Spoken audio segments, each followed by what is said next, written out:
Olá, eu sou Rui Petropaulo e meu tema vai ser o letramento estatístico na formação científica. Primeiro, eu queria combinar com vocês, que informação não é conhecimento.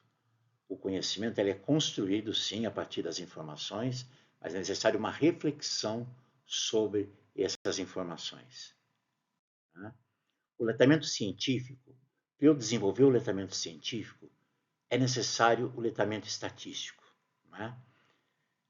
A leitura de muitos textos envolve também a compreensão e o uso de informações de diferentes domínios, sejam das ciências da natureza, ciências humanas, da matemática, e também o emprego de tecnologias digitais para a busca de organização eficaz da infinidade de informação disponível, construindo conhecimentos. Então podemos dizer que há novos letramentos, ou chamados multiletramentos.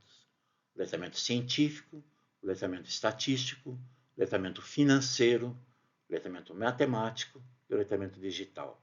Essas são as habilidades-chave necessárias para uma participação integral no mercado de trabalho do século XXI.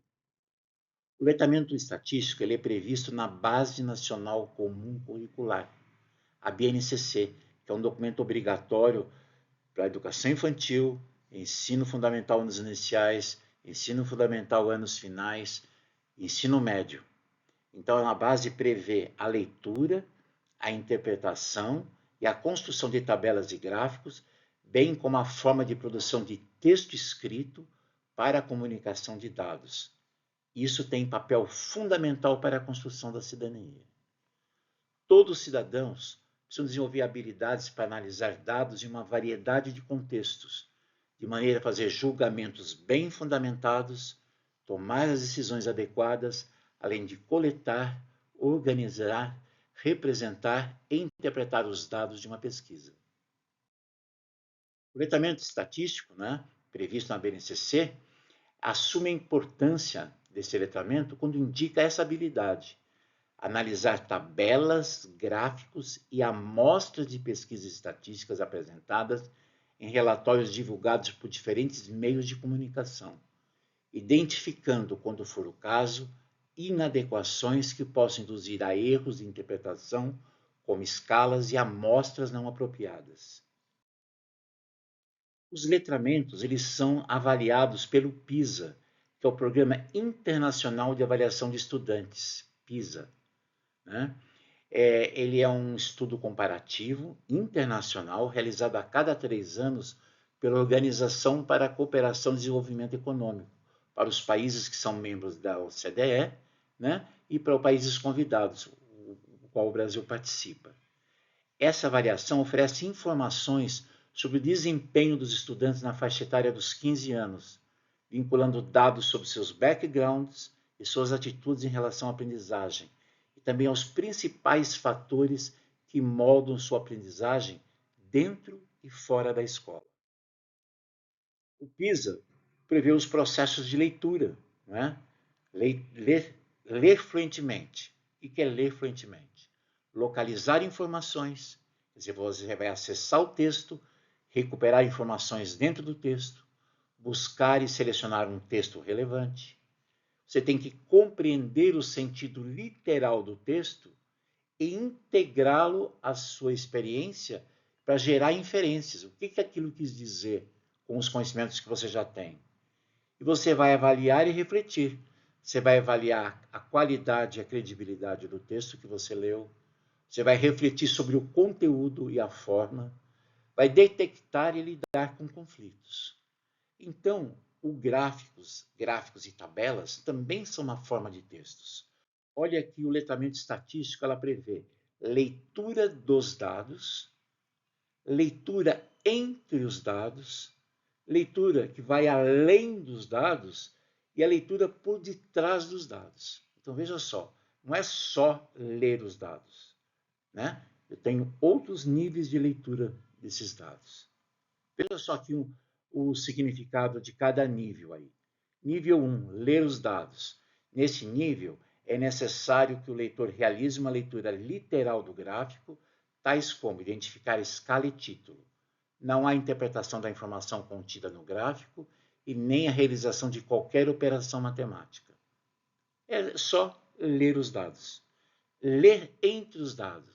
Nesse nível já inclui interpretação, comparação, algum conhecimento de conhecimento estatístico, alguma habilidade matemática.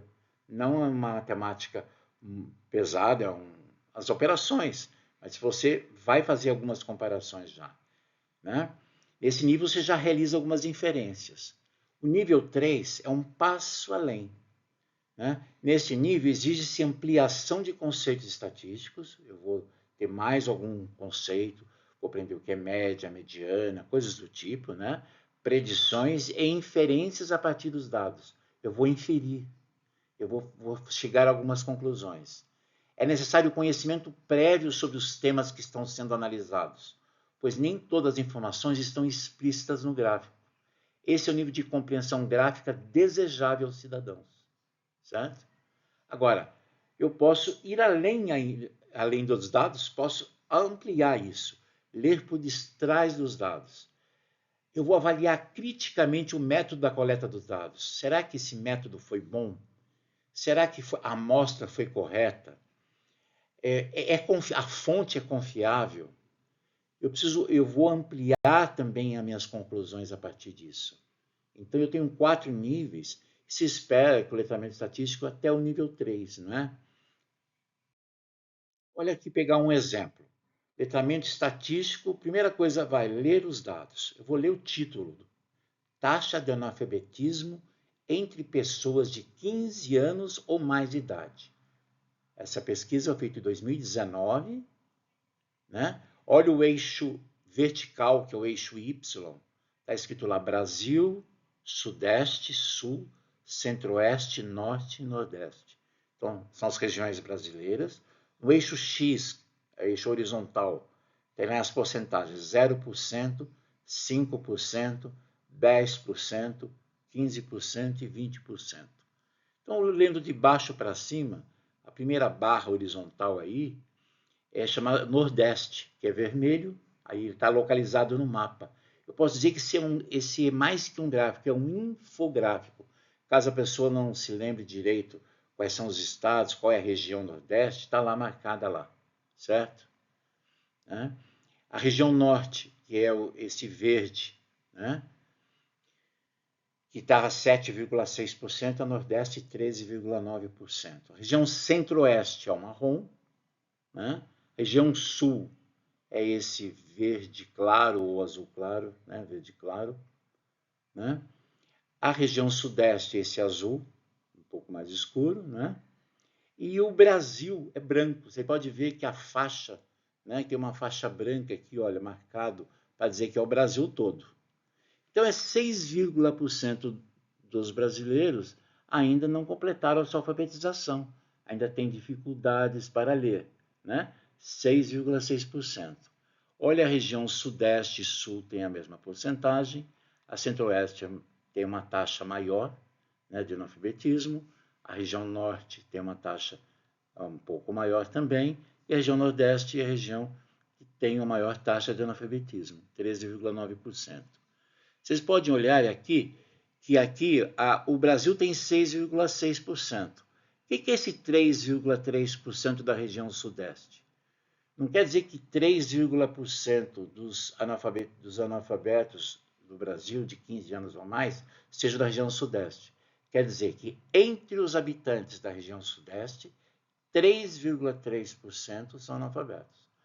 Né? Mesma coisa, não quer dizer que a região Norte representa 7,6% dos analfabetismos do Brasil. Não. Quer dizer que entre as pessoas que moram na região Norte, 7,6% não completaram a taxa de alfabetização, não tem ainda não foram alfabetizados completamente. Né? Então, veja só, aí está dizendo, está em ordem, né? Tem o Brasil, depois está em ordem crescente. Né? Agora, também é importante que assim, ó, região Sudeste e região Sul têm a mesma taxa de taxa de analfabetismo.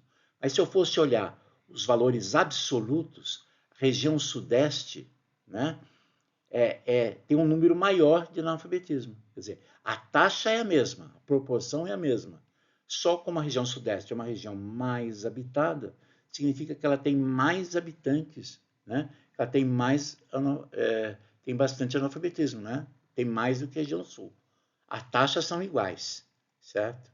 Então, eu estou lendo os dados, já estou lendo entre os dados, né? Estou fazendo comparação, né? Ali, quando eu leio por detrás dos dados, eu começo a entender por que será que a região centro-oeste tem 4,9 e a região norte tem mais, né? O que será, qual é a diferença que tem aí? Quais são os conhecimentos que eu tenho, né? A região nordeste, região norte, tem muitas cidades que não têm escolas, estão lá na beira, são população ribeirinha, muito longe dos grandes centros. Já na região sudeste, é uma cidade, as cidades são próximas uma das outras, então há uma densidade demográfica mais forte, quer dizer, então há um investimento maior. Qual foi o papel das indústrias, das empresas em relação a isso? Né? O mercado de trabalho. Então, quando eu começo a fazer essa leitura, começo a entender o porquê isso, né? Eu estou falando para além dos dados, certo? Você pode ver que a fonte, aí o IBGE, é uma fonte confiável, né? Diretoria de Pesquisas e Coordenação de Trabalho e Rendimento, né? Uma pesquisa nacional, é de 2019. Agora, quando eu vou ler, né, por detrás dos dados, você pode perguntar assim, como é que essa pesquisa foi feita? Será que eles entrevistaram todo mundo? Como é que foi feita essa amostra? Eu começo a querer saber mais detalhes sobre as pesquisas. Isso não é informado no gráfico, vou ter que ir à fonte e ver se ela tem disponibilidade de como essa pesquisa foi realizada. Certo? Bem, quando eu olho um gráfico e olho o eixo vertical, eu estou falando o eixo Y, olha lá, semi-dados, quer dizer, os mesmos dados, diferentes eixos. Eu posso fazer leituras completamente diferentes. Você pode reparar aqui, olha, no gráfico que está à esquerda, nós temos aqui os números do eixo Y são todos 3,1, 3,14, 142, 140, 144. A diferença é mínima, no caso, às vezes, dos milésimos ou dos centésimos, certo? Ninguém chegou, o máximo aqui é 3,152. Então, aqui, quem construiu esse gráfico quis mostrar esse crescimento. E olha, não começou do zero, começou do 3,140. Não é que o gráfico esteja errado, eu posso começar aqui, mas eu preciso entender a intencionalidade dele. Ele quis mostrar o crescimento lá na casa dos milésimos e centésimos. Agora, se eu for colocar no lado da direito, é o mesmo gráfico, são os mesmos valores, ó, tudo 3,1 ali, ó, certo? Tá? Então, e aí eu vejo que aqui a pessoa que fez quis mostrar que não aumentou, né? Entendeu? Olha. Então, veja só, eu posso ter dados completamente, os dados são iguais, o mesmo gráfico, eu posso colocar o eixo vertical em escalas diferentes e provocar leituras diferentes, certo? Então, quando eu vou ler os dados, ler entre os dados, eu preciso olhar esses detalhes. Quer dizer, as pessoas não apresentam dois gráficos assim, apresenta um deles. Mas você vai olhar, se você olhar só para o da direita, você vai ver assim, mas espera aí, você colocou de 0,5%, será que aqui é tudo igual mesmo? Qual é a diferença entre eles? Certo? E aqui você fala, nossa, como aumentou de 2008 para 2012, se você não reparar nos números. Então, se dá só o gráfico da esquerda, você vai pensar que aumentou muito, porque às vezes você não vai olhar em detalhes. Mesmo quando aparece na televisão, é muito rápido, não dá tempo de você perceber isso. Você olha o gráfico, você olha a informação direta. Então dá a impressão que aumentou demais e não aumentou. Aqui também não aumentou nada também, não é? Então eu preciso também pensar sobre isso. Olha, aqui também, ó, quando eu vou gastar cartão de crédito, eu fiz esse gráfico para mim, olha quanto eu gastei no cartão de crédito. Aqui nesse gráfico eu não quis realçar os meus gastos, né? Daqui eu baixei em fevereiro, aumentei, mas fui aumentando um pouquinho. Aqui já começou no 600 e foi de 200 em 200. Aqui começou do zero e foi de 1.000 em 1.000. Então veja só, aqui dá a impressão, aqui eu estou dizendo que eu estou gastando mais, estou aumentando o meu gráfico. Então se eu estou construindo para mim, né? Ou se eu quero mostrar para outra pessoa, como é que eu faço? Então quando eu escolho esse eixo Y, eu posso provocar uma reação, mesmo que eu não queira enganar você, mas no eixo Y, né, quando eu coloco esses valores, principalmente no eixo vertical, eu posso eu posso provocar uma leitura errônea em você. Eu posso procurar enganar, né? Precisa tomar cuidado como é que esses eixos aparecem no gráfico. Olha aqui um gráfico da mídia, né? Que tem aqui na Fox, é uma empresa de televisão americana. E veja só o gráfico que ele apresenta aqui, olha. Começa no 30, bem, até aí tudo bem. Vai do 30 para o 60, está indo de 30 em 30, 60 para 90, agora já foi de 90 para 100. Agora passou a ser de 30 em 30 a linha, 130, 160, voltou a ser 30, 190. Agora de 190 a 240 aumentou 50. Aqui de 240 aumentou 10. De 350 aumentou, aí voltou a crescer 50. Então veja só, qual foi a intencionalidade? A gente não vai dizer, mas realmente se não é um bom gráfico, não é? É um erro de gráfico para provocar alguma reação. Não sei se houve o erro da pessoa que fez, que não sabe, ou quis fazer errado mesmo, né? Tá? Então eu preciso olhar essa coisa, o gráfico, né? Isso faz parte do tratamento estatístico, procurar identificar erros. Aqui também, olha, numa empresa na Índia, falando do emprego das mulheres, né? Sobre as mulheres. Mulheres, fora do mercado, 51,3%, e aqui 56%. Dá a impressão, olha que gráfico ruim, que nesse período quase triplicou. E não é verdade, né? Aqui antes e agora não. Eu peguei um gráfico antigo, né? Fui para um site que tem um monte de gráficos errados que a mídia faz, né? Tá? Mulheres fora do mercado de trabalho, então dá a impressão que tem o triplo de desempregados. Aumentou de 51,3% para 56,82%, aumentou. Mas o gráfico sugere o triplo. Por quê? Começa no 48, né? E começa no 48. Então, olha aqui, aqui vai de 1 em 1. Tudo bem, mas não começa lá no zero. Então dá a impressão que aqui não tinha nada, né? Olha também gráficos. Olha esse gráfico, erro de gráfico. Aqui não tem que ter um gráfico de setor. O gráfico de setor, a soma tem que ser de 100%. Né? Olha aqui quanto por cento que tem. Mais de 130, mais de 100, quase 200%. Né? E olha aqui, também gráfico de setor, mesmo que some 100%, não pode ter tantas cores assim.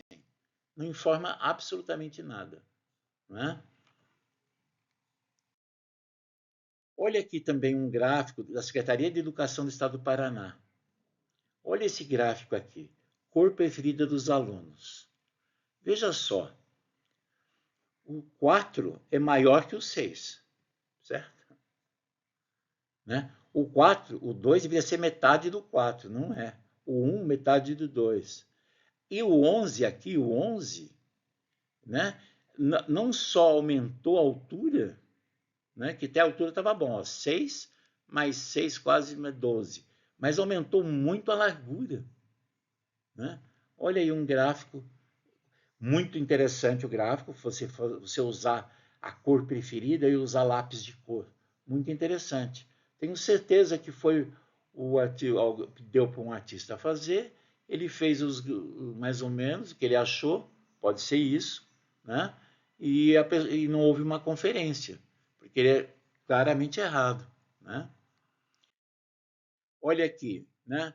Aqui um gráfico de colunas dos países que emergentes, né? As barras azuis escuras apresentam as reservas financeiras do país em dólares, e azul clara a necessidade de financiamento externo. Você pode ver que aqui as alturas não estão proporcionais. Olha aqui, olha. A Índia, 272, a Indonésia, 98 de reserva do país. Todas têm mais ou menos a mesma altura. A azul claro representa a necessidade de financiamento externo. Então, o que dá a impressão? Olha, a Turquia precisa de investimento externo maior que a reserva do país. O Brasil precisa de uma reserva, de um investimento externo bem menor que a reserva. Então, nossas reservas dá para pagar essa dívida, certo? Mas não é proporcional. Você coloca países diferentes, tem valores diferentes com a mesma altura, entendeu? Isso provoca uma coisa errada, né? Provoca um sentimento assim, puxa, está errado isso, né? Na verdade, o que eles queriam fazer é comparar o país com o país mesmo. Comparar o Brasil com as reservas dele com os valores de financiamento externo. A Polônia, 107, também 51, é mais ou menos metade, pode ver aqui, ó. Eles fizeram proporcionalmente, mas você vai comparar os países, dá outra impressão, certo? Eu preciso tomar cuidado na escolha da escala. Aqui, por exemplo, a produção agrícola entre dois estados, isso foi um gráfico que eu construí. Então, deu a impressão que aqui não tem crescimento nenhum, e o crescimento é só maior, porque às vezes é tão pouco crescimento, a diferença, que o gráfico eu não consigo fazer, o gráfico vai ficar muito grande, o eixo vertical. Então, existe uma escala que é chamada logarítmica. Eu consigo, é outro tipo de gráfico. Agora tem uma diferença intencional entre as linhas. Mas tem que ser assim, é vezes 10. Em vez de somar 10, é vezes 10. Ó. Vezes 10, vezes 10, vezes 10, vezes 10, vezes 10. Nessa escala eu consigo comparar valores menores, que a gente sente pouco. Tá vendo? Olha, ó. Você pode ver que a evolução da produção agrícola foi mais ou menos igual nos dois estados. Um produziu muito mais do que o outro, claro, né? O estado A, que é o azul, produziu muito mais que o outro estado. Mas a evolução, o avanço, o estado com ele mesmo, ano a ano, né, de 5 em 5 anos, foi maior. Né? No estado foi o mesmo, apesar do estado A é um estado muito mais agrícola que o outro, certo? Tá bom? Então é chamada escala logarítmica. Em vez de eu somar 10, aqui eu multiplico por 10. Aí eu consigo ver esses detalhes que no anterior eu não consegui, certo? Olha aqui, ó. A comparação da evolução agrícola. Olha, no Covid, então, houve muitos problemas aí, ó. Mortes por Covid em São Paulo e Rio de Janeiro. Se eu olho para o número absoluto, falava que São Paulo era o campeão. Sim, 22.997. E Rio de Janeiro não tinha tanto. Mas puxa, São Paulo, não. Mas se eu for olhar a taxa de mortalidade por 100 mil habitantes, São Paulo tinha bem menos mortes do que Rio de Janeiro. Então eu preciso olhar também, quando eu olho o gráfico, será que é taxa ou será que é o número absoluto? Eu tenho que olhar a taxa, né? A taxa me diz mais, certo? Tá? Assim, eu queria terminar, eu queria falar da Florence Nightingale, que é uma mulher, né, uma enfermeira. Ela era uma mulher visionária, questionadora. Ela promoveu reformas consideradas surpreendentes nos hospitais e criou a primeira escola de enfermagem. Ela começou com a estatística e epidemiologista. Florence considerava a enfermagem ser um treinamento organizado, prático e científico. Ela, na Guerra da Crimeia, em 1854, a partir de suas pesquisas, ela constatou que os soldados morriam muito mais por conta das infecções hospitalares do que pelos ferimentos em si. Olha aqui.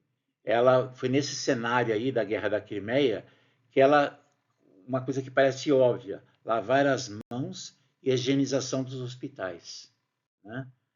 Ela apresentou um estudo, um gráfico que chama Diagrama da Rosa, que possibilitou não apenas reorganizar a enfermagem e salvar vidas, mas também a quebrar o preconceito que existia sobre a participação da mulher no exército, a visão da sociedade em relação à enfermagem, o estabelecimento de uma ocupação útil para as mulheres. Então, ela fez esse gráfico aqui, que chama Diagrama da Rosa, e ela mostrou, esse azul claro aí, são as mortes por infecção hospitalar. E o marrom aí são as mortes do ferimento. O rosa é mais ou menos quando ela não conseguiu estabelecer a causa e efeito, né? Exatamente. Mas pode ver que era muito mais, ela mostrou com esse gráfico aí, ela conseguiu mostrar como que as mortes nas guerras, era muito mais decorrente das infecções que se pegava pela falta de higiene do hospital e das pessoas que cuidavam delas, os enfermeiros, do que propriamente do tiro. Lógico que morria também, né? Mas então ela criou um diagrama e utilizou para representar graficamente as taxas de mortalidade durante a guerra da Crimeia. Então, uma mulher, né, quis fazer essa homenagem aí para nós terminarmos aqui a nossa apresentação, né? O diagrama da Rosa, olha aqui está um pouco maior, tá bom? Então, em 1853, uma representação gráfica trouxe grandes contribuições para a preservação da vida, que evidenciou seu potencial em auxiliar as pessoas não leigas a compreender os resultados de dados científicos. E hoje, nós temos que acreditar na ciência, a estatística agora está aí, e nós temos que olhar para esses dados estatísticos. Você pode ver com um simples exemplo aqui, nesse curto espaço de tempo, a gente viu muito gráfico errado. E em estatística é importantíssimo, mas a estatística também pode enganar as pessoas, tá bom? Então eu queria agradecer, muito obrigado, até a próxima. Tchau.